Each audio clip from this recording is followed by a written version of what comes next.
காவேரி வந்து மனசு கஷ்டத்தோட வீட்டுக்கு வராங்க. அம்மு வந்து இதுக்கப்புறம் அம்முவ நான் பார்க்கவே முடியாதா? அம்மு இந்த மாரி அவரு பண்ணிட்டாரே! பார்க்க விடாம வந்து ஸ்கூலுக்கு அனுப்பாம வச்சிருக்காரே! அப்டின்னு சொல்லிட்டு செம்ம டென்ஷனா வீட்டுக்கு வராங்க. வீட்டுக்கு வந்தோனே வந்து பார்த்தா அம்மு ஓடி வந்து அப்படியே வந்து கட்டிக்கிறா. ஒண்ணும் புரியல. "அம்மு நீ எப்படி?" அப்டின்னு சொல்லிட்டு கேட்குறோனே, "மிஸ் நான் காலையிலே இங்க வீட்டுக்கு வந்துட்டேன். நாங்க எல்லாரும் ரொம்ப சந்தோஷமா இருந்தோம். யாழினி என் கூட ரொம்ப நேரம் விளையாண்டா. ஆமாமா அம்மு காலையிலே வந்துட்டா" அப்டி சொல்லிட்டு யாழினி ஓடி வராங்க.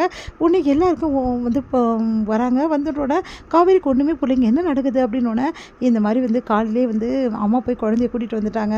என்ன சொல்கிற யமுனா அப்படின்னோடனே, ஆமாடி நானும் அம்மாவும் போய் தான் விஜய் கிட்ட கேட்டு குழந்தைய கூட்டிகிட்டு வந்தோம். அவள் எங்களுக்கு ஃபோன் பண்ணி மனசு கஷ்டத்தோடு பேசினா. அதனால தான் தாங்க முடியலடி. இன்றைக்கி ஒரு நாள் மட்டும் டைம் கொடுத்துருக்காரு விஜய். அதனால் குழந்தை இன்றைக்கி ஒரு நாள் மட்டும் இங்கே தான் இருப்பா அப்படின்ற மாதிரி சொல்கிறாங்க. அதை கேட்டுட்டு, மிஸ் நான் வந்ததில் உங்களுக்கு சந்தோஷம் இல்லையான்னு, எனக்கு ரொம்ப ரொம்ப சந்தோஷம். ஆனால் ஸ்கூலுக்கு நீ வரலன்னு தான் எனக்கு ரொம்ப வருத்தமாக இருந்தது. இங்கே பார்த்துட்டேன்ல உன்னை, அது போதும் அப்படின்னு சொல்லிட்டு கட்டிக்கிறாங்க. நம்ம காவேரியும் குழந்தையும் ரொம்ப சந்தோஷப்படுறாங்க. இங்கே எல்லாருமே சந்தோஷமாக பேசிகிட்டு இருக்கும்போது அந்த டைமில் கார்த்தி அங்கே வராரு.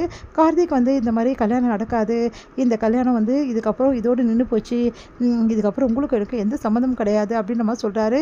நீங்கள் ஏன் இப்படிலாம் பண்ணுறீங்கன்னு சொல்லிட்டு காவேரி கேட்குறாங்க.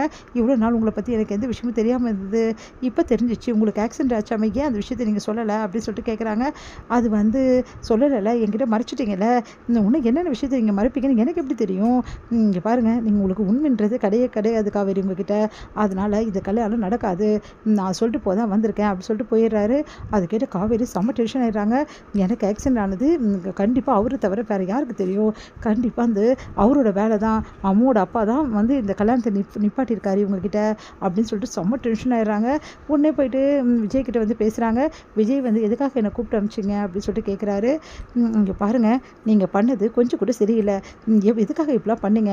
நீங்கள் எனக்கு ஆக்சிடென்ட் ஆன விஷயத்தை எதுக்காக அவங்ககிட்ட சொன்னீங்க? நான் எப்போங்க சொன்னேன்?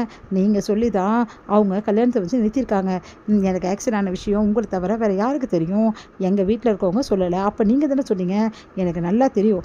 நீங்கள் போய் வேணும்னே இந்த விஷயத்த சொல்லியிருக்கீங்க. அதனால தான் அவங்க கல்யாணத்தை நிறுத்திட்டாங்க. இதுக்கு என்னங்க அவசியம் இருக்குது இப்போ சொல்கிறதுக்கு? எனக்கு தேவைன்னா எப்போ சொல்லணும்னு எனக்கு தெரியாதா? நீங்கள் யாருங்க இதெல்லாம் பண்ணுறதுக்கு அப்படின்னு? நீங்கள் பாருங்கள் மிஸ், நீங்கள் ரொம்ப தப்பாக புரிஞ்சுட்ருக்கீங்க. நான் எக்காரணம் கூட அவங்ககிட்ட போய் சொல்லலை. அவங்களுக்கு உங்களை பிடிக்கல, அதனால வேணான்னு சொல்லியிருக்காங்க.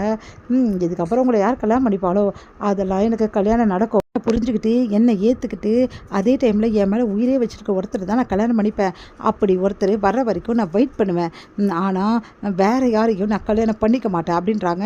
அதை கேட்டுட்டு அழகாக சிரிக்கிறாரு நம்ம விஜய். என்ன எனக்கு கல்யாணம் நின்று போச்சுன்னு ரொம்ப சந்தோஷமாக இருக்கீங்களா அப்படின்றாங்க. மிஸ் இங்கே பாருங்கள், உங்களுக்கு கல்யாணம் நின்று போனதில் எனக்கு சந்தோஷம் தான், நான் இல்லை சொல்லலை. ஆனால் இருந்தாலும் இந்த விஷயத்த நான் பண்ணலை போதுமா அப்படின்றாரு.